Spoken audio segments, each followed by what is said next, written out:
මේ වන විට රටේ ආందోලනයට තුඩු දී තිබෙන සාකච්ඡාවන් ගණනාවක් තිබෙනවා. ඒ සාකච්ඡාවන් පිළිබඳව ජනතා විමුක්ති පෙරමුණ පැත්තෙන් අදහස් ඉදිරිපත් කිරීමේ අරමුණින් තමයි මේ මාධ්‍ය සාකච්ඡාව කැඳවනු ලැබුණේ. විශේෂයෙන්ම මේ වසර මැතිවරණ වසරක් බවට පත්වීමට නියමිතයි. මේ වන විටත් පළාත් සභා 6ක කාලය අවසන් වී තිබෙනවා. මාර්තු මාසයේ තව පළාත් සභා 2ක කාලය අවසන් වෙනවා. අනතුරුව තව පළාත් සභාව කාලය අවසන් වෙනවා. ඒ නිසා නිශ්චිත වශයෙන් මේ වසර ඇතුළත මේ පළාත් සභා 9 මැතිවරණ පැවැත්විය යුතු තිබෙනවා. ඒ වගේම ජනතා විමුක්ති පෙරමුණේ අපි විධායක ජනාධිපති ධූරය අහෝසි කිරීම සඳහා විශාල ප්‍රයත්නයක යෙදී තිබෙනවා. ඒ ප්‍රයත්නය සාර්ථක කරගන්න නොහැකි වුණොත් නොවැම්බර් මාසයේ ජනාධිපතිවරණයක් ඇඳවීමට නියමිතව තිබෙනවා. ඒ වගේම පසුගිය කුමන්ත්‍රණයෙන් පසු මේ අටවා ගන්න ලද ආණ්ඩුවට කිසිසේත්ම දිගු කාල ලෙස රට පාලනය කිරීම සඳහා බලයක් මේ පාර්ලිමේන්තුවේ නැහැ. මේ පාර්ලිමේන්තුවට විකෘති සහගත තත්ත්වයට පත් වී තිබෙනවා. ඒ නිසා මේ වසරේ පාර්ලිමේන්තු මැතිවරණයක් ලබා ගැනීම සඳහා ජනතා විමුක්ති පෙරමුණ කටයුතු කරන්න සූදානම් කරලා තිබෙනවා. ඒ නිසා පළාත් සභා මැතිවරණ, මහා මැතිවරණ, විධායක ජනාධිපති ධූරය අහෝසි නොවුනොත් ජනාධිපතිවරණය ඇතුළු රටේ වැදගත්ම මැතිවරණන වර්ෂයක් බවට මේ වර්ෂය පත් වීමට නියමිතයි. අපි දන්නවා ඉතිහාසයේ පුරාවටම මේ සෑම මැතිවරණයක් ආසන්නයේදීම විවිධ වර්ගයේ ජාතිවාදයන් කරලියේ බඩපිනුම් ගහන්න පටන් ගන්නවා. ඒ උතුරෙත් දකුණෙත් එහෙමයි. එනිසා අද වෙනකොට දකුණේ ජාතිවාදයේ පිළිබඳ මහා විශාල හඬක් බොරු මත පදනම් වෙච්ච සාකච්ඡාවක් ගොඩනැගෙමින් තිබෙනවා. ඒ වගේම උතුරෙත් එම පළාත්වල ජීවත් වෙන දෙමළ ජනයාගේ උවමනාවන් ඉටු කිරීම සඳහා කිසිදු මෙදියත් වීමක් නොකර ලද දේශපාලන ව්‍යාපාර නැවත උතුරේ බලය අත්පත් කර ගැනීම වෙනුවෙන් ජාතිවාදයේ වපුරමින් තිබෙනවා. එනිසා මේ මැතිවරණ ඉලක්ක කොටගෙන තීව්‍රුණු ජාතිවාදී ගැටුමක් නිර්මාණය වෙන්න පටන් අරගෙන තිබෙනවා. එම ගැටුමේ මේ පැත්තේ දකුණේ ජාතිවාදී කඳවුර නියෝජනය කරන්නේ රාජපක්ෂ කඳවුර. රාජපක්ෂ කඳවුර අද ඉදිරිපත් කරමින් තිබුණ රට බෙදීමක්, රට ෆෙඩරල් වීමක් පිළිබඳ මහා ආందోලනයක් රට තුල ගොඩනගමින් තිබෙනවා. ගොඩනගමින් තිබෙනවා විතරක් නෙවෙයි, ඒ පාර්ශ්වකරුවන් හවුල්කරුවන් ලෙස ජනතා විමුක්ති පෙරමුණට චෝදනා එල්ල කරමින් තිබෙනවා. ජනතා විමුක්ති පෙරමුණේ අතීත භාවිතාව හැමදාමත් අපි අපේ දේශපාලනයට වඩා වැඩියෙන් අපේ රටේ අපේ මව්බිමත් අපේ ජනතාවගේ අයිතිවාසිකම් සහ උවමනාවන් පෙරට තබලා දේශපාලන කරපු දේශපාලන ව්‍යාපාරය. නිසා මේ රට බෙදීමේ අනතුරකටපත් වූ හැම මොහොතෙම ඒ වැළැක්වීම සඳහා විශාල ලෙස කැපකිරීම සහ පරිත්‍යාගයෙන් කරලා දේශපාලන ව්‍යාපාරය. සමහර අය ඇඳන් යට හැංගිලා ඉද්දී ඒ රට බෙදීමේ ව්‍යායාමයේ පරාජයට පත් කිරීම සඳහා මැදිහත් වූ දේශපාලන ව්‍යාපාරය. ඉන්දු ලංකා ගිවිසුමෙන් අනතුරුව උතුරු නැගෙනහිර පළාත් දෙක එක පළාතක් බවට පත් කරා. එක පළාතක් බවට පත් කරගෙන තිබුණු එකඟතාවය තමයි වසරක් ඇතුළත ජනමත විචාරණයක් පවත්වලා එකට තියෙනවාද පළාත් දෙක වෙන් කරනවාද කියලා තීරණයක් ගන්නවා කියලා ජේ.ආර්. ජයවර්ධන දා කිව්වා. ඒ විතරක් නෙවෙයි ජේ.ආර්. ජයවර්ධන කිව්වේ ජනමත විචාරණයේදී උතුර සහ නැගෙනහිර වෙන් කරන්න ඕන කියන වේදිකාවේ තමයි ජේ.ආර්. නගින්නෙත් කිව්වා. 88 ඇතුළත ජනමත විචාරණ පැවැත්විය තිබුණා. හැබැයි 88 ඉඳන් ඒ ජනමත විචාරණ පැවැත්වුවේ නැහැ. හැම වසරකම එම ජනාධිපතිවරයා විසින් නොවැම්බර් මාසේ 21 වෙනිදා ජනමත විචාරණය කල් දානවා අවුරුද්දකින්. ප්‍රේමදාස අවස්ථා ගණනාවකදී, ඩී.බී. විජේතුංග අවස්ථා ගණනාවකදී, චන්ද්‍රිකා කුමාරතුංග 11 වතාවකදී මේ උතුරු නැගෙනහිර ඒකාබද්ධ වී තිබුණු නීති විරෝධී තත්වය දිගටම ගැසට් නිවේදනයෙන් කල් දෙමු. මහින්ද රාජපක්ෂ මහත්මයා බලයට පත් වුණේ 2005 නොවැම්බර් මාසේ 17 වෙනිදා. ඒ වන විට චන්ද්‍රිකා ගැසට් නිවේදන අත්සන් කරලා තිබුණේ. මහින්ද චන්ද්‍රිකා ගැසට් නිවේදනයේ යවුවා. මත තබා ගන්න. 2006 ජනතා විමුක්ති පෙරමුණ අධිකරණ හමුවට ගිහිල්ලා තමයි. මොකද ඒ සඳහා නැගෙනහිර පළාතේ පුරවැසියන් තෝරාගත යුතු තිබුණා. නැගෙනහිර පළාතේ අපේ පක්ෂ ක්‍රියාදරීන් ජීවිත තරජනය හමුවේ අධිකරණ නඩුවක් ගොනු කළා තමයි උතුරු සහ නැගෙනහිර පළාත් වෙන් කරනු ලැබුණේ. එහෙම අපි ව්‍යාපාර ඉතිහාසය. හැබැයි අපි දන්නවා යුද්ධෙන් පස්සේ අපේ රටේ දේශපාලනයේ නව වෙනස්කම් ඇති වී තිබෙනවා. දේශපාලන ව්‍යාපාරයක් ඇති වෙන නව තත්ත්වයන් තේරුම් ගන්න අසමත් වන්නේ නම් ඒ දේශපාලන ව්‍යාපාර අයිති වන්නේ ඉතිහාසයට. එනිසා ඇති වී තිබෙන නව වෙනස්කම් වලට අනුරූපී වන පරිදි සියලු ජනයාගේ අයිතිවාසිකම් ඉතාමත් මැනවින් ස්ථාවර වෙන සියලු ජනයාගේ ගෞරවය ආරක්ෂා කරන නව ව්‍යවස්ථාවක් අවශ්‍ය කරන ස්ථාවර ඉන්න දේශපාලන ව්‍යාපාරයක් අපි. ඒක අපිට හංගන්න දෙයක් නෑ. අපි එම අයිතිවාසිකම් ආරක්ෂා කරන සෑම පුරවැසියන් ගෞරවය ආරක්ෂා කරන ව්‍යවස්ථාවක් මෙරට අවශ්‍යයි. ඒ පිළිබඳ අපි හඬ නගනවා. අපේ හැම මැතිවරණ ප්‍රකාශන අපි ඉදිරිපත් කරලා තිබෙනවා 78 ආණ්ඩුක්‍රම ව්‍යවස්ථාව වෙනුවට නව ව්‍යවස්ථාවක් සම්පාදනය කළ යුතුයි කියලා. ඒක අපි හංගලා තියෙන එකක් නෙවෙයි. 78 ආණ්ඩුක්‍රම ව්‍යවස්ථාව ඕනෑවටත් වඩා වැඩියෙන් අර්බුද අපේ රටේ නිර්මාණය කරලා තිබෙනවා. ඒ නිසා මේ 78 ආණ්ඩුක්‍රම ව්‍යවස්ථාව මුළුමනින්ම ඉවත් කොට නව ආණ්ඩුක්‍රම ව්‍යවස්ථාවක් සම්මත කළ යුතු කෙන ස්ථාවර ජනතා විමුක්තිය අපි ඉන්නවා. හැබැයි දැන් මේ හඬ නගන ව්‍යවස්ථාව සිදුවෙමින් තිබෙනවා. දැන් මම දැක්කා ජාතිවාදී කණ්ඩායම් කියනවා මේ පෙබරවාරි මාසේ 4 වෙනිදාට කලින් මේ ව්‍යවස්ථාවක් ගෙනවන පාර්ලිමේන්තුවට. රනිල් වික්‍රමසිංහගේ හරි සුමන්දිරන්ගෙන් හරි එහෙම නැත්නම් මහින්ද රාජපක්ෂගේ හරි එහෙම නැත්නම් අපේ හරි ඔළුවේ හැදෙන හිතලු වලට ව්‍යවස්ථා සම්පාදනය කරන්න බෑ අපේ රටේ. 1978 ආණ්ඩුක්‍රම ව්‍යවස්ථාව ඉතා පැහැදිලිව සඳහන් කොට තිබෙනවා. තිබෙන ව්‍යවස්ථාව පරිච්ඡින්න කොට නව ව්‍යවස්ථාවක් ගෙනෙන්නේ නම් කෙසේද කියලා. එහෙනම් මොකද්ද මේ පාර්ලිමේන්තුවේ සිදුවුණු ක්‍රියාදාමය? අද මේ පාර්ලිමේන්තුවේ සිදුවෙමින් තිබෙන ක්‍රියාදාමය කිසිසේත්ම නව ව්‍යවස්ථාව සම්මත කිරීමේ ක්‍රියාදාමය නෙවෙයි. මම මේ රටේ පුරවැසියන් ඉල්ලා හිටන මාධ්‍යවේදීන් ඔබෙන් ඉල්ලා හිටිනවා. කවුරු හරි වේදිකාවකට නැගලා කවුරු හරි මාධ්‍ය සාකච්ඡාවක තියලා ඔහි ගිරව් වගේ කියවන වට්ටෝරු ඕගොල්ලන්ගේ වාර්තා කරන්න එපා. ඒක මේ රටට කරන අපරාධයක්. තව ආණ්ඩුක්‍රම ව්‍යවස්ථාව සම්මත කිරීම සඳහා ක්‍රියාදාමයක් තියා ආණ්ඩුක්‍රම ව්‍යවස්ථාවක්වත් නැහැ. මේ නව ආණ්ඩුක්‍රම ව්‍යවස්ථාව පිළිබඳව මේ පාර්ලිමේන්තුවේ යෝජනාව සම්මත වුණා. ඒ යෝජනාව තමයි 2016 ජනවාරි මාසයේ 9 වෙනිදා යෝජනාව සම්මත වුණා. ඒ යෝජනාවේ හරය තිබෙන්නේ පාර්ලිමේන්තුව ව්‍යවස්ථාවක් හදන්නේ කොහොමද? දැන් මේ සාකච්ඡාව තියෙන පාර්ලිමේන්තුව ව්‍යවස්ථාවක් හදන්නේ කොහොමද? පාර්ලිමේන්තු ව්‍යවස්ථාවක් හැදුවට පස්සේ ආණ්ඩුක්‍රම ව්‍යවස්ථාවේ තිබෙනවා එම ව්‍යවස්ථාව සම්මත කරන්නේ කෙසේද? ඒ නිසා මම මේ රට මාධ්‍ය වලින් ඉල්ලා හිටින ඉතා වැදගත් වාර්තා කරන්න කරුණු දෙකක්. මේ නව ව්‍යවස්ථාවේ ක්‍රියාවලිය කොටස් දෙකකින් සමන්විතයි. එකක් ව්‍යවස්ථා සම්පාදනය කිරීමේ ක්‍රියාවලිය, දෙක ව්‍යවස්ථාව සම්මත කිරීමේ ක්‍රියාවලිය. දැන් සිදුවෙමින් තිබෙන්නේ කුමක්ද? දැන් සිදුවෙමින් තිබෙන්නේ ව්‍යවස්ථාව සම්පාදනය කිරීමේ ක්‍රියාවලිය. කොහොමද සම්පාදනය කරන්නේ? ඒ සඳහා යෝජනාව සම්මත කරගත්ත 2016 ජනවාරි මාසයේ 9 වෙනිදා පාර්ලිමේන්තුවේ. මේ යෝජනාව තමයි කවුරුවත් මේ යෝජනාවට විරුද්ධ වුණේ නැහැ. දිනේෂ් ගුණවර්ධන මේ යෝජනාවට යම් යම් සංශෝධන ගෙනාවා. ඒ සංශෝධන ඇතුළත් කොට නව ව්‍යවස්ථාව සම්පාදනය කිරීමේ ක්‍රියාදාමය පටන් ගත්තා. මේ යෝජනාව. මම යෝජනාවේ වැදගත් අංග ටික ඔබට කියන්න. මේකේ කරුණු 33ක් සමන්විතයි.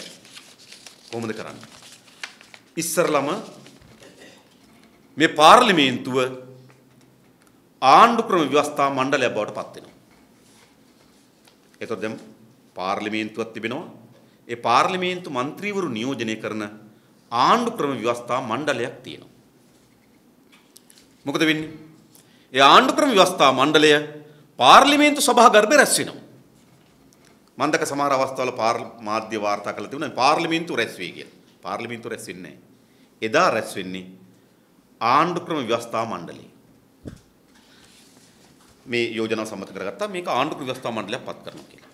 ඊට පස්සේ ඒ ආණ්ඩුක්‍රම ව්‍යවස්ථා මණ්ඩලයේ සභාපතිවරයා බවට කතානායකවරයා පත් වෙනවා. ඒ නිසා කතානායකවරයා උඩ පුටුවෙන් එදාට වාඩි වෙන්නේ නැහැ. අර කාරක සභා අවස්ථාවේදී වාඩි වෙන පහළ පුටුවේ තමයි කතානායකවරයා වාඩි වෙන්නේ. ඒ කියන්නේ මොකද්ද ඒක? ඒක ඇවිල්ලා පාර්ලිමේන්තුව නෙවෙයි ආණ්ඩුක්‍රම ව්‍යවස්ථා මණ්ඩලය. ඊට පස්සේ මේ 225ටම එකතු වෙලා ව්‍යවස්ථාව සාකච්ඡා කරන්න බෑ. ඒක අපි කවුරුත් පිළිගන්නවා. ඒ නිසා මේ 225 නියෝජනය වෙන පරිදි ඒ පක්ෂ නියෝජනය වෙන පරිදි ස්ථාවර කමිටුවක් පත් කරා. මෙහෙයුම් කමිටුව. ස්ථාවර මෙහෙයුම් කමිටුවක් පත් කරා. ඒ අතර තව අනු කමිටු ගණනාවක් පත් කරා. එක එක විෂයන් වෙන වෙනම කොටස් ලියන්න කියලා. නීතිය හා සාමය පිළිබඳව අනු කමිටුවක් පත් කරා. ඒකට පාර්ලිමේන්තු නියෝජනය කරන සියලු මන්ත්‍රීවරු හිටියා. අපිත් හිටියා. රාජ්‍ය පරිපාලනය පිළිබඳව ව්‍යවස්ථාව සම්පාදනය කරන කොටස කමිටුවක් පත් කරා. ඒකේ පක්ෂ නියෝජනය කරන හිටියා. ඒ විතරක් නෙවෙයි. ව්‍යවස්ථාවේ මූල්‍ය පිළිබඳව කමිටුවක් පත් කරා. ඒ කමිටුවේ සභාපතිවරයා බන්දුල ගුණවර්ධන මත තබා ගන්න. එතකොට මේ ව්‍යවස්ථාවේ කොටස් බෙදලා අනු කමිටු ගණනාවක් පත් කරා. ඊට පස්සේ මෙහෙයුම් කමිටුව කියන ප්‍රධාන කමිටුවට ප්‍රධාන කරුණු තුනක් පවරගත්තා. එකක් ඡන්ද ක්‍රමය, බලය බෙදීම පිළිබඳ ප්‍රශ්නය සහ විධායක ජනාධිපති ධූරය පිළිබඳ ප්‍රශ්නය. ඒකයි මෙහෙයුම් කමිටුවට. ව්‍යවස්ථාවේ අනිත් කොටස් අනු කමිටුවලට බෙදලා දෙන්න ලැබුවා. මත තබා ගන්න. ඊට පස්සේ මොකද්ද කරන්න ඕනකම තිබෙන්නේ? මේකේ 12 වෙනි වගන්තිය මෙහෙම කියනවා. අනු කමිටු වල සහ මහජන අදහස් ඊට අමතරව මහජන අදහස් ලබා ගැනීම කමිටුවක් තියෙනවා. කමිටුවේ වාර්තා සලකා බැලීමෙන් අනතුරුව මෙහෙයුම් කමිටුව විසින් අර මං කිය මෙහෙයුම් කමිටුව විසින් ආණ්ඩුක්‍රම ව්‍යවස්ථා මණ්ඩලයේ වෙත වාර්තාවක් ඉදිරිපත් කළ යුතුය. ඒකී වාර්තාව ආණ්ඩුක්‍රම ව්‍යවස්ථා කෙටුම්පතත් සමග ඉදිරිපත් කළ යුතුය. දැන් අවස්ථා ගණනාවක් මෙහෙයුම් කමිටුව රැස් වෙලා තිබෙනවා. අනු කමිටුව වල වාර්තා ඇවිල්ලා තිබෙනවා. මහජන අදහස් ලබා ගැනීමේ කමිටුවේ වාර්තාව ඇවිල්ලා තිබෙනවා. මේ සමග ව්‍යවස්ථා කෙටුම්පතක් දැන් මෙහෙයුම් මණ්ඩලයට ඉදිරිපත් කරන්න ඕන. මේ ව්‍යවස්ථා මණ්ඩලයට ඉදිරිපත් කරන්න ඕන. ඉදිරිපත් කළ විවාද කරන්න ඕන. තාම එහෙම එකක් වෙලා නැහැ. එක. ඊළඟ එහෙම ඉදිරිපත් වුණාට පසුව ඉක්බිතුව මෙහෙයුම් කමිටුව විසින් විවාදයේ අතරතුර යෝජිත යම් සංශෝධනයන් වේ නම් ඒ වාද සැලකිල්ලට ගනිමින් ආණ්ඩුක්‍රම ව්‍යවස්ථා මණ්ඩලය විසින් සලකා බලන පිණිස අවසන් වාර්තාවක් හා ආණ්ඩුක්‍රම ව්‍යවස්ථා කෙටුම්පතක් ඉදිරිපත් කළ යුතුය. ඉස්සරළම අර මෙහෙයුම් කමිටුව වල වාර්තාත් මෙහෙයුම් කමිටුව මේ අනු කමිටුව වල වාර්තාත් මෙහෙයුම් කමිටුව වාර්තාත් ඒ වගේම අනතුරුව ආණ්ඩුක්‍රම ව්‍යවස්ථා කෙටුම්පතකුත් ඉදිරිපත් කරනවා. ඒක විවාද කරාට පස්සේ පාර්ලිමේන්තුවේ යෝජනාද සැලකිලි ලක්කොට නැවත මෙහෙයුම් කමිටුවට මේ ව්‍යවස්ථා සම්පාදක මණ්ඩලයෙන් ව්‍යවස්ථා ආණ්ඩුක්‍රම ව්‍යවස්ථා මණ්ඩලයෙන් නියෝගයක් දෙනවා අපිට ව්‍යවස්ථාවක් හදලා එවන්න කියලා. ඊට පස්සේ ව්‍යවස්ථාව හදලා එවනවා. ඒක තාම පළවෙනි පියවර වලත් නැහැ. ඊළඟ ව්‍යවස්ථාවක් හදලා එවන්න ඕන. එව්වට පස්සේ ඒක ආණ්ඩුක්‍රම ව්‍යවස්ථා මණ්ඩලයේ ඡන්දයක් විමසනවා විවාදයෙන් පස්සේ. ඒ ඡන්දෙදි පාර්ලිමේන්තුවේ 3න් 2ක් ලැබුණොත් 3න් 2ක් ලැබුණොත් ක්‍රියාවලිය ඉස්සරහට යනවා. 3න් 2ක් නොලැබුණොත් මේක කියන මෙහෙම. ආණ්ඩුක්‍රම ව්‍යවස්ථා මණ්ඩලයේ සභිකයන් අතරින් 3න් 2ක් විසින් ආණ්ඩුක්‍රම ව්‍යවස්ථාව කෙටුම්පත අනුමත නොකරන්නේ නම් ආණ්ඩුක්‍රම ව්‍යවස්ථා මණ්ඩලය සහ මේකී යෝජනාවේ යොමුගත කමිටු විසිරුව හැරේ. 3න් 2ක් නැත්තම් එතනම ඉවරයි. ඒ කියන්නේ ව්‍යවස්ථාව හදන එකම හබා. සම්මත කරන එක නෙමෙයි. 3න් 2ක් තිබ්බොත් ඊළඟ කෙන මෙහෙම. ආණ්ඩුක්‍රම ව්‍යවස්ථා මණ්ඩලය විසින් ආණ්ඩුක්‍රම ව්‍යවස්ථා කෙටුම්පත 3න් 2ක බහුතර ඡන්දයෙන් අනුමත කරන්නේ නම් ආණ්ඩුක්‍රම ව්‍යවස්ථා කෙටුම්පත මෙහෙයුම් කමිටුව විසින් අමාත්‍ය මණ්ඩලයට යවනවා. එතකොට ව්‍යවස්ථාව හදලා ඉවරයි. තේරුණාද? එහෙනම් දැන් මේ යන්නේ ව්‍යවස්ථා සම්පාදක ක්‍රියාවලිය. ඒ ක්‍රියාවලිය එකක් වෙන්න ඕන මොකක්ද දැන්? එකක් තමයි අවර වාර්තාව ඉදිරිපත් කරන්න ඕන ව්‍යවස්ථා කෙටුම්පතක් එක්ක. ඒක විවාද කරලා නැවත ව්‍යවස්ථාවත් සමග වාර්තාව ඉදිරිපත් කරන්න ඕන. ඒක 3න් 2කින් සම්මත වෙන්නේ නැත්නම් එතනින් මේක ඉවරයි. ඒක 3න් 2කින් සම්මත වුණොත් ඒක නම් කැබිනට් මණ්ඩලයට. කැබිනට් මණ්ඩලෙ ගිහුවම මේ අනු කමිටු ඔක්කොම විසිරුව හැරෙනවා. මොකද ව්‍යවස්ථාව හදලා ඉවරයි. දැන් ඊළඟ පටන් ගන්න ව්‍යවස්ථාව සම්මත කිරීමේ ක්‍රියාවලිය. ඒක මොකද කියන්නේ? ඉක්බිතු ආණ්ඩුක්‍රම ව්‍යවස්ථාව කැබිනට් මණ්ඩලය විසින් අනුමත කරන්න ඕන. එක. කැබිනට් මණ්ඩලය විසින් අනුමත කරාට පස්සේ එම ඉක්බිතුව අග්‍රාමාත්‍යවරයා විසින් එම පනත් කෙටුම්පත පාර්ලිමේන්තුවට ඉදිරිපත් කරන්න ඕන. දැන් පාර්ලිමේන්තුවට. ඊට පස්සේ මේක ගැසට් කරන්න ඕන. ගැසට් කරාට පස්සේ සියලු පළාත් සභා වලට යවන්න ඕන. දැන් පළාත් සභා ඇත්තෙත් නෑ. හරිද? සියලු පළාත් සභා වලට යවලා ඒ පළාත් සභාවල අනුමැතිය ආවට පස්සේ නැවත පාර්ලිමේන්තුවේ මේක විවාද කරන්න ඕන. පාර්ලිමේන්තුව විවාද කරලා මේකට 3න් 2ක් හම්බුනාට පස්සේ ඉක්බිතු ආණ්ඩුක්‍රම ව්‍යවස්ථාවේ 85 වග ව්‍යවස්ථා ප්‍රකාරව ජනාධිපතිවරයා විසින් පනත් කෙටුම්පත ජනමත විචාරණයක් මගින් ජනතාවගේ අනුමැතිය පිණිස ඉදිරිපත් කළ යුතුයි. ඊළඟ ජනමත විචාරණයකට ජනාධිපතිවරයා මේක දාන්න ඕන. ඊළඟ පනත් කෙටුම්පත ජනමත විචාරණය ජනතාව විසින් අනුමත කර ලැබී තිබේ නම් ආණ්ඩුක්‍රම ව්‍යවස්ථාව 82 ව්‍යවස්ථා ප්‍රකාරව ජනාධිපතිවරයා විසින් සහතික කිරීම මත ව්‍යවස්ථාව වෙනස් වෙනවා. කොච්චර දුර කාලයක්ද? දැන් මේ මොන බිල්ලෙද්ද මවන්නේ? අඩුම තරමේ ආණ්ඩුක්‍රම කෙටුම්පතක් ආණ්ඩුක්‍රම ව්‍යවස්ථා මණ්ඩලයට ඉදිරිපත් කරලා නැහැ.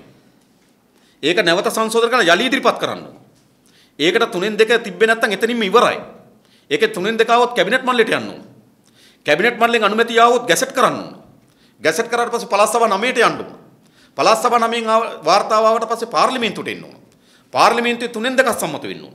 පාර්ලිමේන්තුවේ 3න් 2ක් සම්මත වුණාම ජනමත විචාරණයකට යන්න ඕන. ජනමත විචාරණයෙන් පාස් වුණොත් ජනාධිපතිවරයා සහතික කරන්න ඕන. මොකද්ද මේ කියන්නේ? මේ ෆෙඩරල් ව්‍යවස්ථාව යනවලු රට කඩන ව්‍යවස්ථාවන පට්ටපල් බොරු මේ නායකයෝ මත තබා ගන්න. එනිසා අපි මේ රටේ ජනතාවගෙන් ඉල්ලා හිටියේ. මේ මවන බිල්ල බොරු බිල්ලේ බොරුවක් මේ කරන්නේ. අපි මේ රටේ මාධ්‍ය ආයතන ඉල්ලා සිටින ඔබලා තමයි මේ බොරුව රට පුරා ගෙනියන්න උදව් කරන්නේ. වාහකේ ඕගොල්ලෝ. බොරුව නිර්මාපකයෝ ජාතිවාදී. හැබැයි බොරුව සමාජයට ගෙනන වාහකේ ඕගොල්ලෝ. එනිසා ඕගොල්ලෝ වාර්තා කරන්න යම් විචාරශීලීව ව්‍යවස්ථාවක් කරන කොහොමද එන්නේ? කවුද ගේන්නේ? මොකක් සම්මත වෙන ක්‍රමවේදය? මේක තමයි සම්මත කරපු යෝජනාව. එනිසා මේ පාර්ලිමේන්තුවට මේ ව්‍යවස්ථාව සම්මත කරගන්න බෑ. අපි දන්නවා. අපේ රටේ ව්‍යවස්ථාවක් හැදුණා 1972. 1972 ජනරාජ්‍ය ව්‍යවස්ථාව හදනකොට සිරිමාව බණ්ඩාරනායක මෙතනට පාර්ලිමේන්තුවේ 3න් 2ක් තිබ්බා. ඒ 3න් 2 ඇහැට උපකාරී වුණා එදා ව්‍යවස්ථාව හදන්න. 78 ජේ.ආර්. ජයවර්ධන අලුත් ව්‍යවස්ථාවක් හැදුවා. ජේ.ආර්. ජයවර්ධන 78 අලුත් ආණ්ඩුක්‍රම ව්‍යවස්ථාවක් හදනකොට ඔහුට 6න් 5ක බලය තිබුණා. චන්ද්‍රිකා 2000 දී ආණ්ඩුක්‍රම ව්‍යවස්ථාවක් ගෙනාවා. 3න් 2 බලය තිබුණා 113 යාන්තම් පාර්ලිමේන්තුවේ තිබ්බා. පාර්ලිමේන්තුවෙන්ම ආණ්ඩුක්‍රම ව්‍යවස්ථාව එළියට විසි වුණා. 2000 දී. ඒ නිසා අපේ රටේ මේ තියෙන පාර්ලිමේන්තුවට ඕගොල්ලෝ හිතනද මේ ව්‍යවස්ථාව සම්මත කරන්න පුළුවන් කියලා? මේ තියෙන එකට. මේ කැඳ හැලියක් බවට පත් වෙලා තියෙන පාර්ලිමේන්තුවට. අද එක තැනක හෙට එක තැනක නේද? අද කෝකටත් උත්සවයක් දන්නේ හෙට කෝකට විරුද්ධ වෙයිද දන්නේ. හෙට කොයි පැත්තේ වා දකුණු පැත්තේද අනිද්දා වම් පැත්තේද? මේ විකාර රූපී පාර්ලිමේන්තුවේ ව්‍යවස්ථාව සම්මත කරන්න පුළුවන්ද? මේකේ කොහොමද 3න් 2ක් ගන්නෙ? දැන් මහින්ද රාජපක්ෂ මහත්මයා කියන ඔහු සමග අනිත් ඔක්කොම පැත්තකින් තිබ්බා. ඔහු සමග 95ක් ඇතිනේ. එහෙනම් ඔහුගේ අසහය දෙන්න එපා. අනිත් ඔක්කොම දේශද්‍රෝහී කියලා හිතන්න. ඒතර ඒගොල්ලෝ දේශප්‍රේමීන් ඉන්නවනේ 95. ඒක කොහොමද 3න් 2ක් හදාගන්නේ මේක?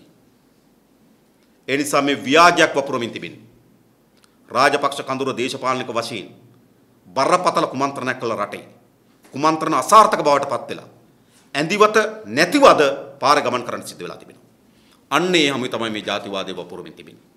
ඒ නිසා අපි මේ ජාතිවාදයට එරෙහිව මේ රටේ සියලු මාධ්‍ය ආයතන නිසා මේ රටේ පුරවැසියන් ඉල්ලා හිටින්නේ මේ ජාතිවාදී සටන් පාට කිසිවක්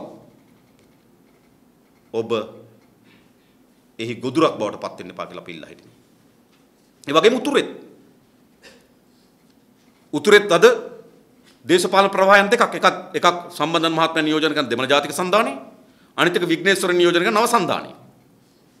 දැන් දෙගොල්ලන්ට මොකද කියන්න තියෙන්නේ අද දෙමළ ජාතික සන්ධානයේ පාර්ලිමේන්තු මන්ත්‍රීවරු විශාල සංඛ්‍යාවක් ඉඳලා තිනවා. හැබැයි ඒගොල්ලන්ගේ ජනතාවගේ ජන ජීවිතයත් එක්ක මොනතරම් සමීප වැඩ කරාද කියලා ඔයගොල්ලෝ මේ පැත්තේ ඔය ගිහිලා හොයලා බලන්න. විග්නේශ්වරන් අවුරුදු 5කට වඩා වැඩි කාලයක් උතුරු පළාත් සභාව පාලනය කරලා තිබෙනවා. ඔවුන්ගේ බලය හොබවලා තිබෙනවා. ඔබ ගිහිලා උතුරු පළාතේ ජනතාවගෙන් අහලා බලන්න පළාත් සභාව ඒ බල සීමාව ඇතුළේ හෝ තමන්ට විත්ති කාර්යභාර කරලා තිබෙනවද කියලා. කිසිවක් කරලා නැහැ. ලංකාවේ දුර්වලතම පළාත් සභාව උතුරු පළාත් සභාව. මධ්‍යම ආණ්ඩුවේ වෙන් කළ ලද මුදල් වලින් විශාල මුදල් ප්‍රමාණයක් ආපසු භාණ්ඩාගාරයට ආවා. වියදම් කරගන්න බැරි වුණා ජනතාව. නිසා ජනතාවගේ ප්‍රශ්න විසඳන්න නැතුව යලි උතුරෙත් බලපොරේ විසින් එකිනෙකා පරා යන ජාතිවාදී දේශපාලනයක් මතු කරමින් තිබෙනවා. නිසා උතුරේ ජනයා දකුණේ ජනයා යලි ජාතිවාදී දේශපාලන ගොදුර බවට පත් කරන දරන මේ ප්‍රයත්නය අපි පරාජයට පත් කළ යුතුයි. එනිසා මේ විවස්ථාව ගැන හදන බොරු බිල්ලට මේ රටේ ජනතාව ගොදුරු වෙන්න අපි ඉඩ ලබා දෙන්නේ නැති බවත් අපි සාතික කරනවා. මොකද අපි දන්නවා මේ පාර්ලිමේන්තු මේ විවස්ථාව ගෙන්න බෑ. ඒක හරි පැහැදිලි. මේ ක්‍රියාවලියෙන් බැලුවොත් විවස්ථාව ගෙන්න නෙවෙයි විවස්ථාවක් හදාගන්නත් බෑ. පළවෙනි සම්පාදනය කරගන්නත් බෑ. ඒ නිසා බොරු වියරු ජාතිවාදී දේශපාලනයට මේ රටේ ජනතාව ගොදුරු නොවිය යුතු කියලා අපි ඉල්ලා හිටිනවා. ඒ වෙනුවට අපි අධිෂ්ඨානයක් තිබෙනවා. ඇත්ත සමාජ ප්‍රශ්න යට ගමින් තිබෙනවා. මේකයි වෙලා තිබෙන්නේ. ඇත්ත සමාජ ප්‍රශ්න ගණනාවක් තිබෙනවා මේ රටේ. ඇත්ත සමාජ ප්‍රශ්න පිළිබඳ කිසිදු සංවාදයක් අද සමාජයේ නිර්මාණය වෙලා නැහැ. අද සමාජයේ ජනතාවගේ දේශපාලනයේ ගතිකත්වයේ ඉහළ යාම පහළ යාම චලනයේ තීරණය කරන්නේ මාධ්‍ය ආයතන. මේක ඇත්ත. මාධ්‍ය ආයතන පුළුවන් සමහර ප්‍රශ්න බවට පත් කරන්න සමහර ප්‍රශ්න යට කරන්න පුළුවන් වෙලා තිබෙනවා. මේකනේ වෙලා තියෙන්නේ. ඔගොල්ලෝ තමයි මොන ප්‍රශ්නෙද සමාජ අවධානය යොමු වෙන්න ඕන මොන ප්‍රශ්න සමාජ අත්තරින්නේ කියන ක්‍රියාදරයෙන් බවට පත් වෙලා තියෙනවා මේ රටේ මාධ්‍ය ආයතන. එනිසා මාධ්‍ය ආයතනත් අද කරමින් තිබෙන දේ තමයි එක් දේශපාලන කඳුරු වල ගොදුරු බවට පත් වෙලා ඒ කඳුරු වල න්‍යාය පත්‍රයන් අද අපේ රටේ වපුරමින් තිබෙනවා. ඒ නිසා අද සිදුවී තිබෙන්නේ කුමක්ද? අද සිදුවී තිබෙන දේ තමයි ජනතාවගේ ඇත්ත පතුලේ තියෙන ප්‍රශ්න යට යවමින් වෙන ප්‍රශ්න කරලියට කැඳවමින් තිබෙනවා. කුමන්ත්‍රණයේ දින 50 පුරාවටම බැලුවොත් ජනතාවගේ ප්‍රශ්නයක් මොනතරම් ප්‍රමාණිද සාකච්ඡාවට බඳුන් වුණේ. යලි ජනතාවගේ ප්‍රශ්න පිළිබඳ කොච්චර ප්‍රමාණිද සාකච්ඡාවට බඳුන් වෙන්නේ. ඒව පස්සකට යට කරලා මම කියන්නේ ජනතාවගේ ප්‍රශ්න ඔබගේ ප්‍රශ්න ඔබ කතා කරමින් තිබෙනවාද? අපි දන්නවා අපේ රටේ අඩුම වැටුප් හිමිකාරීත්වයක් දරන්නේ මාධ්‍යවේදීන්. මේක දන්නවා. හැබැයි ඔබගේ ප්‍රශ්නට ඔබගේ පත්තරේ ඔබගේ මාධ්‍ය ආයතන කොච්චර ඉඩක් ලබා දීලා තිබෙනවද? ඔබ නැවත ප්‍රශ්න කරන්නේ. ඒ නිසා සැබෑ පතුලේ ප්‍රශ්න ගණනාවක් තිබෙනවා. ගොවි ජනයාගේ ජීවිතය පිළිබඳ ප්‍රශ්න, දීවර ජනයාගේ ජීවිතය පිළිබඳ ප්‍රශ්න, කර්මාන්තකරුවන්ගේ අර්බුදයන් පිළිබඳ ප්‍රශ්න, ආණ්ඩුවේ වැරදි ආර්ථික ප්‍රතිපත්ති හේතු කරන කර්මාන්තකරුවන් කඩා වැටෙමින් තිබෙනවා. මට මේ ළඟදී ලංකාවේ ප්‍රධාන සපත්තු නිෂ්පාදකයෙක් හම්බුණා. ඔහු කිව්වා ගිය වසරේ 427 දෙනෙක් ඔහුගේ කර්මාන්තශාලාවෙන් විශ්‍රාම ගියා කිව්වා. එක සේවකයෙක් අලුතෙන් බඳවා ගත්තේ නැහැ කිව්වා. පුරප්පාඩු බඳවා ගන්න නැතුව ෆැක්ටරි පවත්ත යන සිද්ධ වෙලා තිනවා. කොතනද මේ ප්‍රශ්න කතා කරන්නේ නැත්තේ? රැකියා විරුද්ධ තරුණයාගේ ප්‍රශ්නේ, පෞද්ගලික අංශ රාජ්‍ය අංශ වැඩ කරන සේවක සේවිකාවන්ගේ වැටුපේ ප්‍රශ්නේ, ප්‍රවාහන අර්බුදේ ඔබ පැය කීයක් ඔබගේ ආයතනයට එන්න දාඩිය පෙරාගෙන ගමන් කරමින් තිබෙනවා. මේ ප්‍රශ්නේ කොතනද කතා කරමින් තිබෙන්නේ? ඒ නිසා දැන් හැම වෙලාවෙම තිබෙන තම උඩ කරලි මේ දේශපාලන කඳුරු දෙකට අවශ්‍ය වෙන ව්‍යාජ ප්‍රශ්න නිර්මාණය කරනවා. ඒ ව්‍යාජ ප්‍රශ්න මත හඹාගෙන යන සමාජයක් මාධ්‍යත් උපයෝග කරගෙන නිර්මාණය කරමින් තිබෙනවා. ඒ නිසා ජනතා විමුක්ති පෙරමුණේ ප්‍රයත්නය මේ ව්‍යාජ ප්‍රශ්න වලට මේ රටේ සමාජයේ ඇදගෙන යන ක්‍රියාවලිය නතර කරලා සැබෑ ප්‍රශ්න හමුවේ අභිමුඛ කිරීම තමයි මේ වසරේ ජනතා විමුක්ති පෙරමුණේ අපේක්ෂාව. ඒ නිසා අපි උත්සාහ කරමින් තිබෙනවා. මේවා අපි අදට පමණයි කියන්නේ. මේක අපි මේ රට පැහැදිලි කළ යුතු තිබුණා. පැහැදිලි කියලා අපි අවසන් කරමු. මොකද අපි දන්නවා ෆෙඩරල් නෙවෙයි මොන වර්ගයේ ව්‍යවස්ථාවක්වත් මේ පාර්ලිමේන්තුව සම්මත කරගන්න බෑ. රට බෙදන කවර වර්ගයේ යෝජනාවක් ජනතා විමුක්ති පෙරමුණේ පාර්ලිමේන්තුව සම්මත කරගන්න ඉඩ නොදෙන මොහොත අපි සාධක කරන මේ රටේ ජනයාට. හැබැයි ප්‍රශ්නේ එතන නෙවෙයි තිබෙන්නේ. පතුලේ තියෙන ජනයාගේ ප්‍රශ්නේ පිළිබඳ මේට වඩා වැඩි අවධානයක් යොමු කරන්න අපි සූදානම්. ඒ ප්‍රශ්නේ සාකච්ඡා කිරීම තමයි මේ වසරේ අපේ අභිප්‍රාය බවට පත් වෙමින් තිබෙන්නේ. ඒ සදා විශාල හඬක් අද නිර්මාණය වෙමින් තිබෙනවා. අපේ රටත් අපේ රටේ ජනතාවත් මේ අත්විඳින ඉතාමත් දුක්ඛදනක ඛේදජනක ඉරණම මේ රටේ ජනතාව මුදවා ගත යුතුයි. මේ මුදවා ගැනීමේ පළමු පියවර අපේ රටේ දේශපාලන ශිෂ්ටත්වය කැඳවගෙන ඉන්න ඕන. අශිෂ්ට දේශපාලනය. අපිට මතක රනිල් වික්‍රමසිංහලා පසුගිය ඔක්තෝබර් මාසයේ 26 වෙනිදා ඉඳන් ප්‍රජාතන්ත්‍රවාදී මහා දේවතාවන් හැටියට පෙනී හිටින්න පටන් ගත්තා. ශිෂ්ටත්වයේ මහා කොඩියේ වර්ණාවන් පාට හැඩගස්වන්න පටන් ගත්තා. හැබැයි අද මොකද වෙන්නේ? ප්‍රජාතන්ත්‍රවාදී ශිෂ්ටත්වය නෙවෙයි. Tamanට ලැබෙන පංගුව මොකක්ද? මේකට පතුලේ තිබිලා තියෙන්නේ. අපි දන්නවා එදත් මේක තමයි පතුලේ තියෙන්නේ. Tamanට ලැබෙන ඇමතිකම, Tamanට සංස්කෘතික කැල කොහොම හරි එල්ල ගන්න ඕන. මොකද ඊළඟ ව්‍යාපෘතියේ සංස්කෘතික කැලල වටිනවා. ඒකට පොර කනවා. තමන්ට කැබිනට් ඇමතිකමක් නැහැ කියලා කියනවා. නෑ විවිධ වර්ගයේ කැබිනට් අමාත්‍ය ධූර හදනවා. මේ ශිෂ්ටත්වයේද? මේ ප්‍රජාතන්ත්‍රවාදී. මේ යහපාලනයේ. අග්‍රාමාත්‍යවර ව්‍යවස්ථාව කඩලා ජනාධිපතිවරයාට නම් 35ක් කරේ කැබිනට් මණ්ඩලයපත් කරන්න කියනවා. ඉතින් මොකද අගමැතිවරයා හිතන්නේ නැති ජනාධිපතිවරයා කොහොමත් ව්‍යවස්ථාව කඩන එකේ මම මේක යවපුවාම ඒකත් කඩලා මට දෙයි කියලා.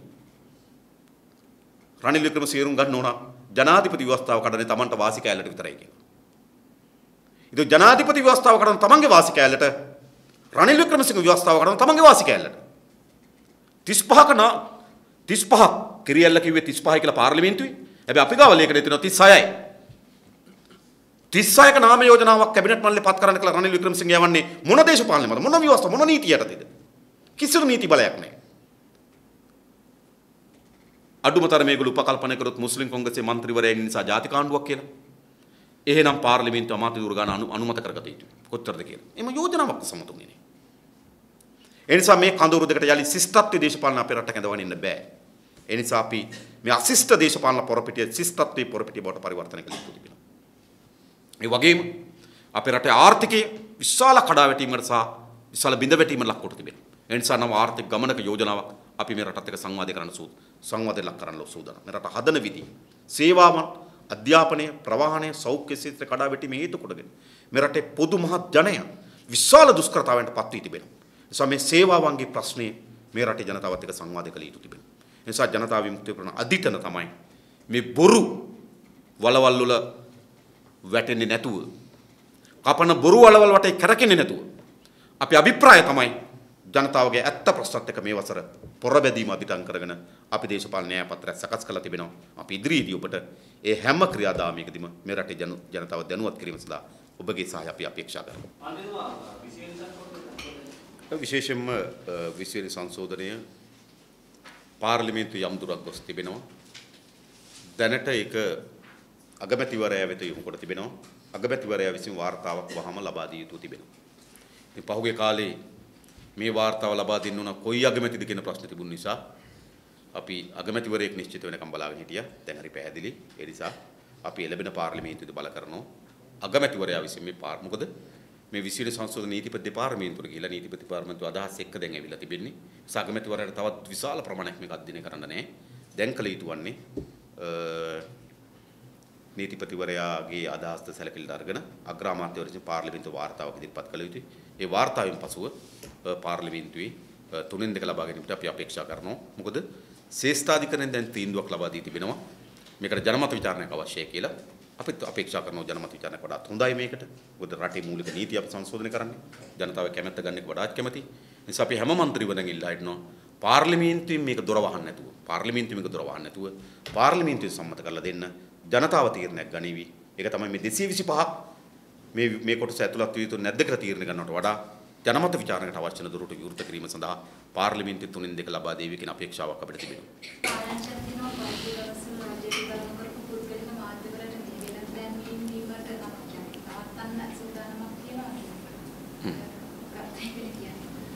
විවිධ ආණ්ඩු විවිධ අවස්ථාවල තමන්ට හිතවාදී ලෙස හැසිරෙන්නේ නැති මාධ්‍ය පාලනය කිරීම සඳහා විවිධ උපක්‍රම අනුගමනය කරලා තිබෙනවා. සමහර මාධ්‍ය ආයතන වෙත රජයේ සමහර මුද්‍රණ කටයුතු බාර දීලා තිබෙනවා. සමහර බැංකුවල චෙක්පත් මුද්‍රණය කරන සමහර මාධ්‍ය ආයතන.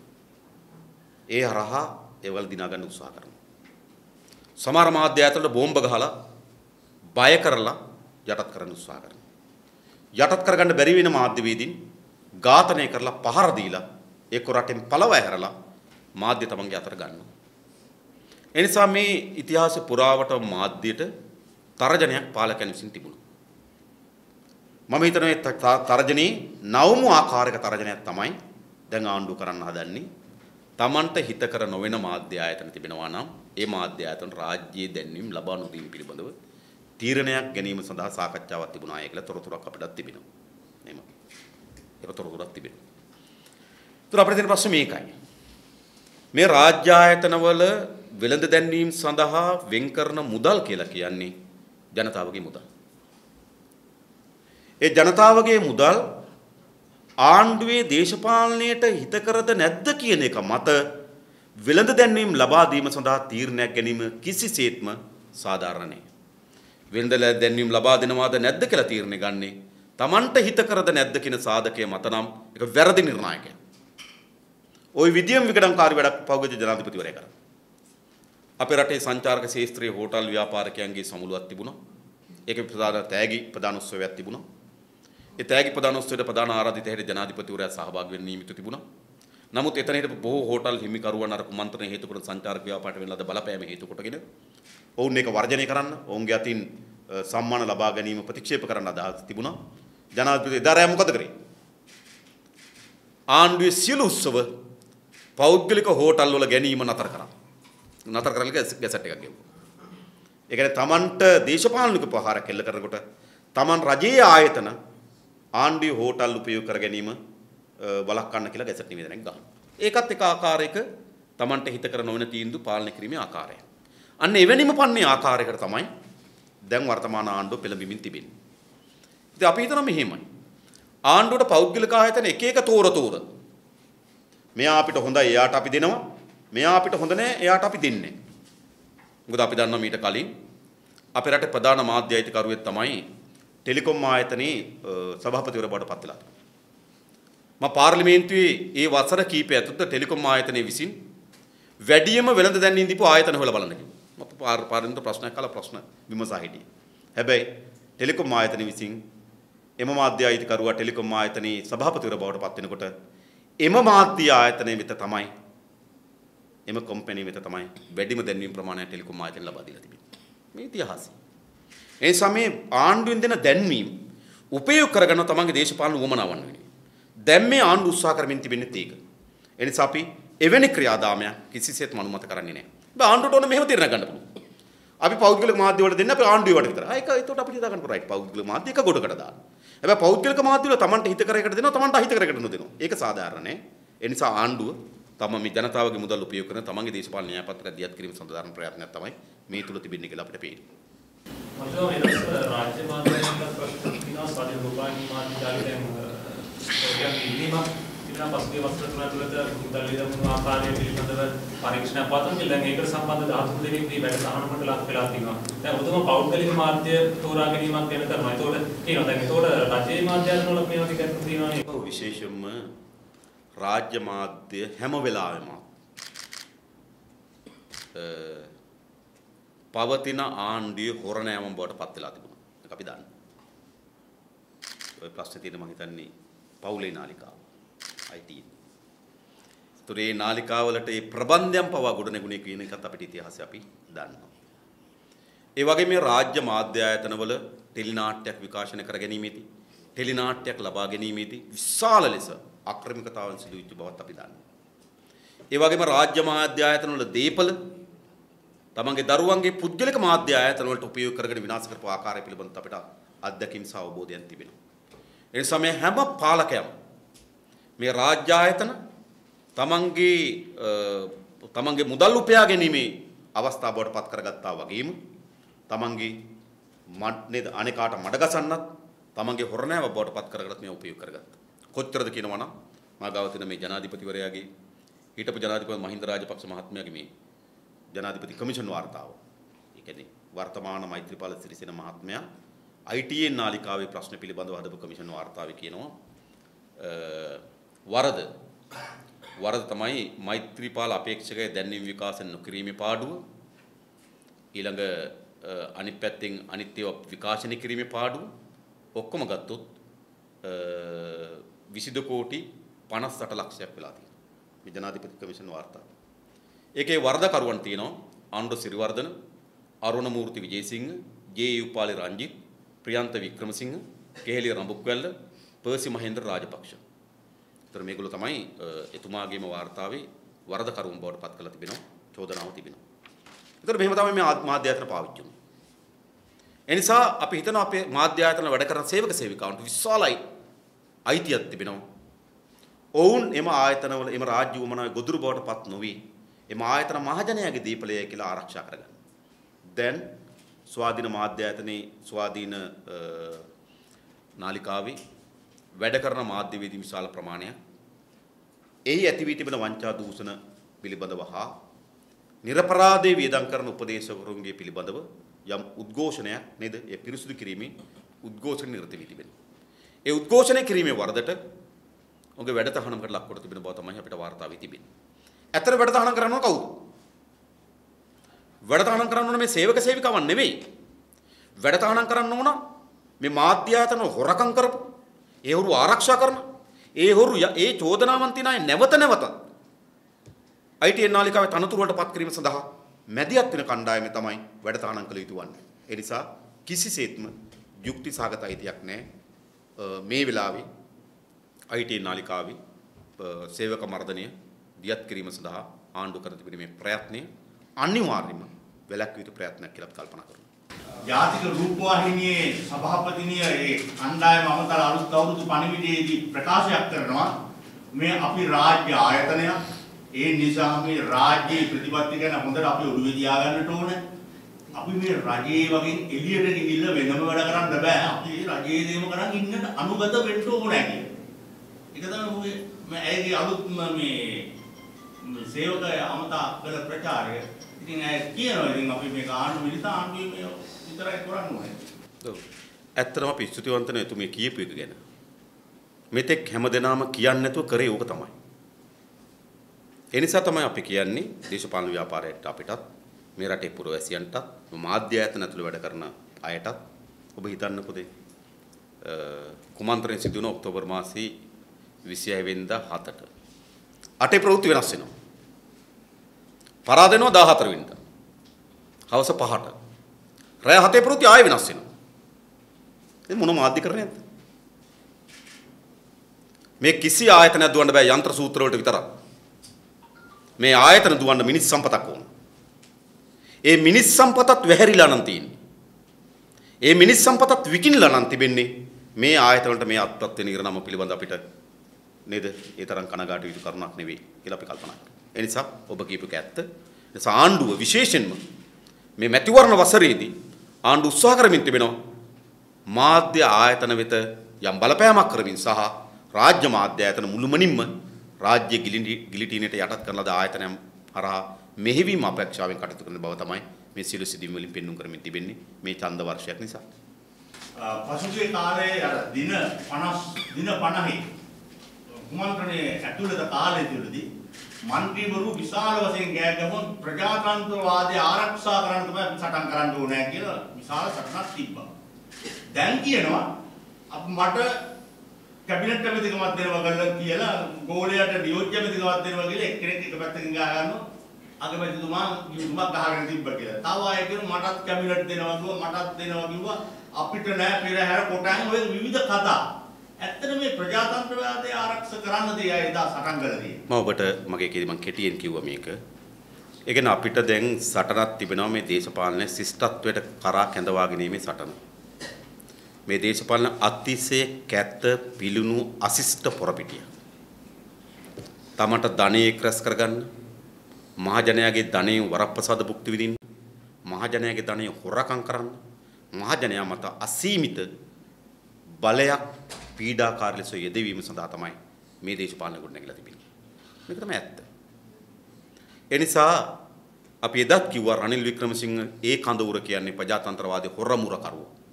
උන්ගේ අවුරුදු 3මාර්ග ඉතාමත් කැත කිලිටි ඉතිහාසයේ ප්‍රජාතන්ත්‍රවාදී කියන ලෝගියම වසා ගැනීම සඳහා තමයි ප්‍රයත්න දරුවේ. හැබැයි එදත් අපි කිව්වා ඔවුන් ප්‍රජාතන්ත්‍රවාදී හොරමුර කරුවෝ. අද ඉතා හොඳින් ඔප්පු වෙමින් තිබෙනවා. උන්ගේ සටන තිබෙන ප්‍රජාතන්ත්‍රවාදී පිළිබඳ නෙවෙයි. මේ රාජ්‍ය භාණ්ඩාගාර කියන මස් කුට්ටියෙන් Tamanට කොපම ප්‍රමාණයක් ගිල ගන්න පුළුවන්ද කියන සටන මේ තිබෙන්නේ. වැඩියම ගිල ගන්න පුළුවන් මුදල් ඇමතිවරයාට. ඉතින් කෙනෙක් මුදල් ඇමතිකම නැතුනම රණ්ඩු වෙනවා. ඊට පස්සේ කියන මුදල් ඇමතිකමට වඩා වැඩි ඊළඟ බිස්නස් තියෙන තරම විදුලි බල මණ්ඩලය. අපි දන්නවා ඒක ඇත්ත. ගල් ලඟුරු ගේන ප්‍රමාණය බැලුවා. ඉතින් එනා ඔයාට අර ලොකු මස් කුට්ටිය වෙනකොට මම ඊට වඩා දෙවෙනි තලයේ මස් කුට්ටිය දෙන්නම්. විදුලි බල මණ්ඩලය දෙන්නම්. සමහර අය කියන මට කැබිනට් ඇමතිකමක් ඕන. ඇයි? කැබිනට් ඇමතිවරයාට විතරයි විෂයන් මෙහෙවීමේ අයිතිය තිබෙන්නේ. නෑ මේගොල්ලෝ කියන නෑ ඔයාලට කැබිනට් ඇමතිකමක් දෙන්න බෑ ව්‍යවස්ථාව වුණ මම නොන් කැබිනට් දෙන්න. හැබැයි විෂයනුත් දාලා දෙන්න. කවුද කාටද වග කියන්නේ? දැන් රාජ්‍ය අමාත්‍යවරුන්ට ගැසට් කරන විෂය. එතකොට කැබිනට් මණ්ඩල නොවන සමාජිකයන්ට ගැසට් කරන විෂය. ඒ විෂයන් වල අමාත්‍ය ලේකම්වරයා කවුද? ඒ විෂයන් පිළිබඳ කැබිනට් මණ්ඩලයට පත්‍රිකාවක් ඉදිරිපත් කරන්නේ කවුද? ඒ විෂයන් පිළිබඳ කැබිනට් මණ්ඩලයේ සාකච්ඡාවකට මැදිහත් වෙන්නේ කවුද? කැබිනට් මණ්ඩලයේදී මේ පත්‍රිකාව පිළිබඳ අදහස් ඉදිරිපත් කරන්නේ කවුද? ඒ කට්ටිය එළි. හැබැයි ඒගොල්ලන්ට විෂයන් සහ වරප්‍රසාද සහ ඔක්කොම ලබා දී තිබෙනවා. ඒ නිසා මේ භාණ්ඩාගාරය කියන මස් කුට්ටිය බෙදා ගැනීම සඳහා තියෙන පොරයක් මේ තිබෙන්නේ. ඒක එදත් එහෙමයි අදත් එහෙමයි. හැබැයි මොකද වෙලා තිබෙන්නේ? 19 වෙනි ආණ්ඩුක්‍රම ව්‍යවස්ථාවෙන් මස් කුට්ටිය කපන්න ඕන කෑලි ගාන කියලා තියෙනවා. ඒක තිබෙන්නේ නැත්නම් තමන්ට ඕන විදිහට මේ කෑලි ගාන කපා ගන්නවා. එතනින් මේ අර්බුදේ නිර්මාණය. ඒක රට ශිෂ්ට සම්පන්න කිරීම සඳහා නීතිය සම්පාදනය කරලා තිබෙනවා. හරිනම් මොකද වෙන්න ඕන? ඒ නීතිය විසින් මේක ශිෂ්ටත්වයට ගේන්න ඕන. හැබැයි දැන් වෙලා තියෙන්නේ මොකද්ද? නීතිය විසින් අර්බුද හදනවා. ඇයි නීතිය ශිෂ්ට නීතියක්. රටේ අමාත්‍ය ධූර තියෙන්න ඕන 30යි. ඒක ශිෂ්ට සම්පන්නයි.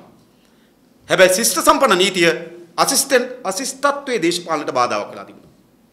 එනිසා කියන මේ 30ක සීමා කරපේක මාර ප්‍රශ්නේ. 30 කඩා ගන්න බැරිද? වෙන ක්‍රමයක් නැද්ද මේ 30 කඩන්න? එනිසා මේ භාණ්ඩාගාරය කියන මස් කුට්ටිය මේ තමන්ට ඕන විදිහට කපා ගැනීම සඳහා තියෙන ප්‍රයත්නයක් මේ යකින් බලාපොරොත්තු වෙන්න එපා.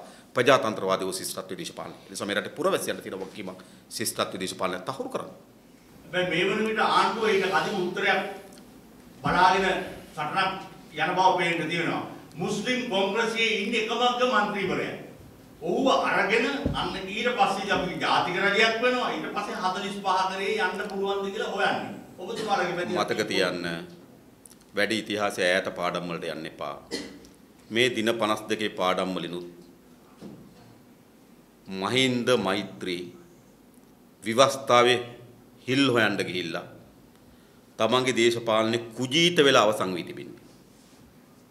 අපි රනිල් වික්‍රමසිංහටත් කියන්නේ ඔයා විවස්ථාවේ හිල් හොයන්න යන්න එපා.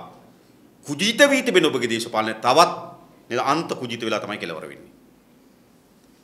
ඒ නිසා මේ මුස්ලිම් කුංගසේ එක්කෙනෙක් එකතු වුණාම මේක ජාතික ආණ්ඩුවක් කියලා අර්ථකථනය කරගන්න උත්සාහ කරනවා කියන්නේ එකක් ඒක හිල් හිවීම. අපි తాවකාලික උපකල්පනය කරමු අර මුස්ලිම් කුංගසේ മന്ത്രിවරයා එකතු වීම නිසා ජාතික ආණ්ඩුවක් වුණා කියලා. එහෙනම් වැඩි කරගන්න ඕනේ එකයිනේ. ඒ එකනේ ආවේ. 31 කරගන්න. ඊට පස්සේ ඒ යෝජනාව පාර්ලිමේන්තුව සම්මත කරගන්න ඕන. ජාතික ආණ්ඩුවක් ඕන කියලා Tamanට බෑ. ජාතික ආණ්ඩුවක් ගොඩනැගී තිබෙන බව කතානායකවරයා පිළිගන්න ඕන. ඊට පස්සේ පාර්ලිමේන්තුව අනුමත කරන්න ඕන අමාත්‍ය ධූර වැඩි කිරීමේ යෝජනාව. ඒ නිසා රනිල් වික්‍රමසිංහ හිතන් හිටියේ එදා මෛත්‍රීපාල මහින්ද ඇතිතරමට ව්‍යවස්ථාවේ බඩපිනුම් ගහලා නේද අන්තිමට කොන්දත් කඩාගෙන බිම වැටෙනවා වගේ රනිල් වික්‍රමසිංහත් උත්සාහ කරනවා නම් ව්‍යවස්ථාව උඩ බඩපිනුම් ගහන්න ඒගොල්ලෝ දේශපාලන අවසන්ම ජවනිකාව කියලා අපි සාති කරමු රට ජනයාට. ඒ වගේම පසුගිය කාලේ මහ ආන්දෝලනයකට තුඩුදුන් සිද්ධිය මහ බැංකුව ගැටලුව. අන්න ඊයේ දෙන්නේ අපදීලා එළියට එනවා. ඉතින් දෙන්නක් එළියේ. මම හිතන්නේ යා අර අඬුවයි ස්කුරුපිනේ නෑ වගේ අල්ලපුයුන් එළියේ. මේ දෙන්නේ ස්කුරුපිනේයි අඬුවයි විතරයි ඇතුලේ තිබ්බේ. ඒ දෙකේ එළියේ තිබ්බ කමන්න ඒක සාධාරණයි වගේ. හැබැයි මේකට මොනව වෙයිද ඉස්සරහට? ඇත්තටම බැඳුම් කර කොමිෂන් සභා වාර්තාව ජනාධිපති කොමිෂන් සභා වාර්තාව ඉදිරිපත් කරේ 2017 දෙසැම්බර් මාසයේ 30 වෙනිදා. එන්න අවුරුද්දකට වැඩි. ඊට කලින් කෝප් සභා වාර්තාව ඉදිරිපත් කළා දැන් ආසන වශයෙන් ගත්තොත් මාස 18කට ආසන කාලයක් ගත වෙලා තිබෙනවා. ඒ වගේම මේ ගනුදෙනුව සිද්ධ වෙලා 2015 පෙබරවාරි මාසයේ 27 වෙනිදා දැන් අවුරුදු 4කට ආසන කාලයක් ගත වී තිබෙනවා. ගනුදෙනුවට අවුරුදු 4යි. කෝප් වාර්තාවට අවුරුදු 2මාරයි. ජනාධිපතිවරයාගේ වාර්තාවට අවුරුද්දයි. හැබැයි මොකද වෙලා තියෙන්නේ? තාමත් නඩුවක් ගොනු කරලා නැහැ. මතද බලන්න.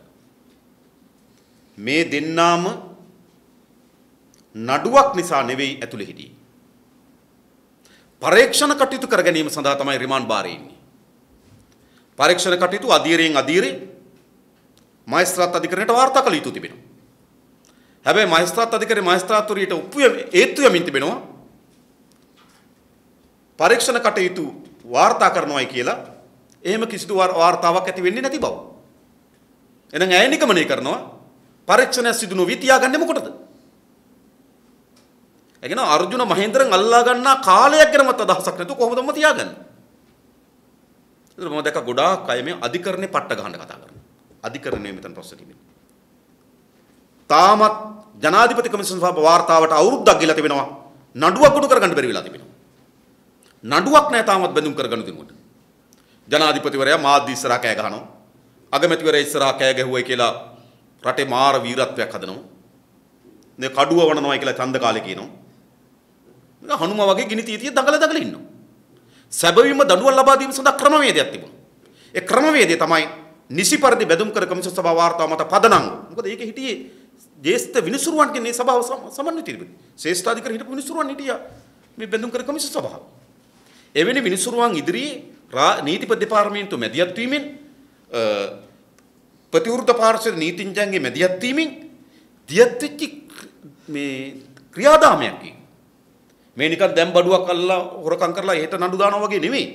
මේ කමිෂන් සභාව ඇතුළේ ඇති තරමට මේක සාකච්ඡා වෙමින්ද සාක්ෂි කැඳවලා තිබෙනවා වාර්තා කැඳවලා තිබෙනවා ලිපි ලේඛන එක්රැස් කරලා තිබෙනවා. මේ ඔක්කොම එකතුලා නඩුවක් දාගෙන බැරි වෙලා තිබෙනවා. ඒ කියන්නේ මොකද්ද? ජනාධිපතිවරයා නිකන් තප්පුලන නායකයෙක් විතරයි. රනිල් වික්‍රමසිංහ ඊටම සටකපට කුප්පකට කුමන්ත්‍රණ කරුවෙක් ලෙස තමන්ගේ අතිජාත මිත්‍රයන් සහ ගෝලයන් බේරා ගැනීම සඳහා මෙහෙම දියත් කරලා තිබෙනවා. එසෝ සමත් වෙන අර්ජුන මහේන්ද්‍රන්ව පිටත් කරන්න. අපි මීට කලිනුත් කිව්වා. මේ නඩුවේ ඇත්ත ජනතාවට ඔක් කියන්න ඕන කවුද? අර්ජුන ඇලයිසස් පොලිසියන කියලා කියන්නේ පෞද්ගලික සමාගමක හිමිකරුවන්. අපිට වගේ කියන්නේ කවුද? මහ බැංකුව. ඔවුන්ට අයථාලෙස මුදල් ලිපීම සඳහා දායකත්ව සපයලා තිබෙන මහ බැංකුව. ජනතාවට වගේ කියන්නේ නැහැ පෞද්ගලික ආයතන. ජනතාවට වගේ කියන්න ඕන මහ බැංකුව. මහ බැංකුව අධිපතිවරයා මේකට වගේ කියනවා. හැබැයි අර්ජුන මහේන්ද්‍රන් හරියට නේද වාර්තාවේ එළියට එනකොට පන්නන්න රනිල් වික්‍රම සමත් වුණා. ඊළඟ වගේ කියන රටට වගේ කියන මහ බැංකුව බාරව හිටපු අමතිවරයා. ඔහු තමයි රනිල් වික්‍රමසිංහ. දැන් මේ පලිහේ නයි නේද? ඇලෝ සිසුයි හැම ගහන්න කතා කරනවා. ඒක අපි වෙන ප්‍රශ්නයක්. මේ ප්‍රධාන ප්‍රශ්න චූදිතය. අර්ජුන මහේන්ද්‍රන් සහ රනිල් වික්‍රමසිංහව කිසිදු අධිකරණයකට ගෙන යන්න සමත් වෙලා නැහැ. ඒ නිසා පරණ විදියටම ගනුදෙනු යටපත් කිරීමේ නේද හොරකම් වසන් කිරීමේ ක්‍රියාදාමයේම තමයි මෙම බැඳුම් කර ගනුදෙනු හරහා පෙන්වු කරමින් තිබෙන්නේ. ඒ නිසා ජනතාව තේරුම් ගත යුතුයි. උන් ආවොත් උන්ගේ හොරකම් වහ ගන්නවා. මුන් ආවොත් මුන්ගේ හොරකම් වහ ගන්නවා. මුන්ටයි දඬුවම් දෙන්න පුළුවන්කම තිබෙන්නේ. හොරකම් වලට සම්බන්ධ නොවි දේශපාලන ව්‍යාපාරයකට විතරයි කියන බවත් මේ රටේ ජනතාව තේරුම් ගත යුතුයි. ඔබතුමා දිගින් දිගට පැහැදිලි කරමින් ඉන්නේ ජනාධිපතිවරයා යටතේ තමයි මේ වන විට සාමය හා නීතිය පවරාගෙන තිබෙන්නේ. ඔවුන් යටතේ මොවුන් අර විදියටම ආරක්ෂා කරලා හොඳට සුරක්ෂිතව තබා ගන්නවා කියන එක ඔබතුමා සඳහන් කරා. මම වෙන මොකුත් කියන්නේ ජනාධිපතිවරයාට. මම එකයි කියන්නේ. බැඳුම් කර කමිෂන් සභාව වාර්තාව සියලු දේ පාර්ලිමේන්තුවට ඉදිරිපත් කරන්න. ඇයි හංගගෙන ඉන්නේ? බැඳුම් කර කොමිෂන් සභාව වාර්තාවේ ඇවිල්ලා මේ ජනාධිපතිවරයාගේ ඉඩමක ඔප්පුවක් නෙමෙයි. ජනාධිපතිවරයාගේ ඉඩමක ඔප්පුවක් නම් එයාට නිදන කාමරයේ සේප්පුවේ හරි නේද? එළිය සෝපානි මෙට්ටයට හරි නේද? සීට් එකකට හරි හංගලා තියාගන්න පුළුවන්. මේ බැඳුම් කර කොමිසම මහජනයාගේ මුදල් හොරකම් කිරීම පිළිබඳව අවභාවිතාව පිළිබඳව පරීක්ෂණයක් පිළිබඳව වාර්තාවක්. ඒ පරීක්ෂණ සඳහා වියදම් කරේ ජනතාවගේ සල්ලි. ජනතාවට යුක්ති සහගත අයිතියක් තියෙන මේ වාර්තාව දැනගන්න. අවුරුද්දක් ගිහින් තියෙනවා ජනාධිපතිවරයාටම බාර දීලා. අවුරුද්දක් ගිහිල්ලා ජනාධිපතිවරයා තාම මේ වාර්තාව ඉදිරිපත් කළා නැහැ. ඒ නිසා මංකොල්ල කරුවන් ආරක්ෂා කරන්න, මංකොල්ල කරුවන් රකින්න ජනාධිපතිවරයාගේ තියෙන කැමැත්ත පෙන්වන පළවෙනි සාධකය තමයි බැඳුම් කර කොමිසම සභාව රටට ඉදිරිපත් නොකිරීම. අනිත් කරුණු පැත්තකින් තියන්න. එක. ඊළඟ ඔහු පසුගියදා කිව්වා 2006 ඉඳන් මේ වනකොට මහ බැංකු ගනුදෙනු හරහා සිද්ධ වී තිබෙන පාඩුව රුපියල් බිලියන 1000යි කිව්වා. බිලියන 1000යි. දැන් මේ ගනුදෙනු කියන්නේ බිලියන 11යි. එහෙනම් ඉතිරි බිලියන 989 පිළිබඳව මේ රටේ ජනාධිපතිවරයා කියන්නේ. බිලියන 1000ක පාඩුවක් සිදු වී තිබෙනවා කියලා. දැන් මේ බැඳුම් කර කොමිසම සභාව වාර්තාවෙන් එළියට අවිලා තියෙන බිලියන 11ක ගනුදෙනුව. එහෙනම් ඉතුරු බිලියන 989 ගනුදෙනු පිළිබඳව ජනාධිපතිවරයා රටට කියන්න ඕන. ජනාධිපතිවරයා හංගන් ඉන්නවා. මොකද කරන්නේ? ජනාධිපතිවරයාද අතුරු යමින් තිබෙන්නේ. එයා නේද පටන් ගත්තු ගහට එන්න වෙයිද? නේද ගමන් බලා යන ගහට යන්න වෙයිද කියලා බලාගෙන ඉන්නවා. දැන් අතුරු මැද ඉන්න කෙනාට වෙච්ච එක තමයි මේ වෙලා තියෙන්නේ. එක්ක එයා නේද ගමන් කරන ගහට යන්න උනා, එක්ක ආපහු ගහට එන්න උනා. දැන් හිටපු ගහේවත් වහනවා, යන්න බලන් ඉන්න ගහේවත් වහනවා. ඒකයි අද ජනාධිපතිවරයාගේ භූමිකාව. ඒ නිසා මේ වංචා දූෂණ අඩපණමින් පිළිබඳ ජනාධිපතිවරයා මුළුමනින්ම කියනවා. මොකද විශේෂයෙන්ම මේ ගනුදෙනුවට අග්‍රාමාත්‍යවරයා සම්බන්ධයි. ඒ නිසා අග්‍රාමාත්‍යවරයාගෙන් මේක පිළිබඳව සාධනීය පරීක්ෂණ බලාපොරොත්තු වෙන්න එපා. හොරාගේ මොකටද අපි හොරකම් පිළිබඳව පරීක්ෂණ බලාපොරොත්තු වෙන්නේ. දැන් මේ හොරකම් වලට දඬුවම් දෙනවා කියලා කඩුව අමෝරාගෙන දගලන්නේ ජනාධිපතිවරයා. ජනාධිපතිවරයා තමයි අග්‍රාමාත්‍යවරයා දඬුවම් ලබා දීම සඳහා අවශ්‍ය ක්‍රියාදාමයට අවතීර්ණ වෙන්න කියලා අපි කල්පනා කරන්නේ.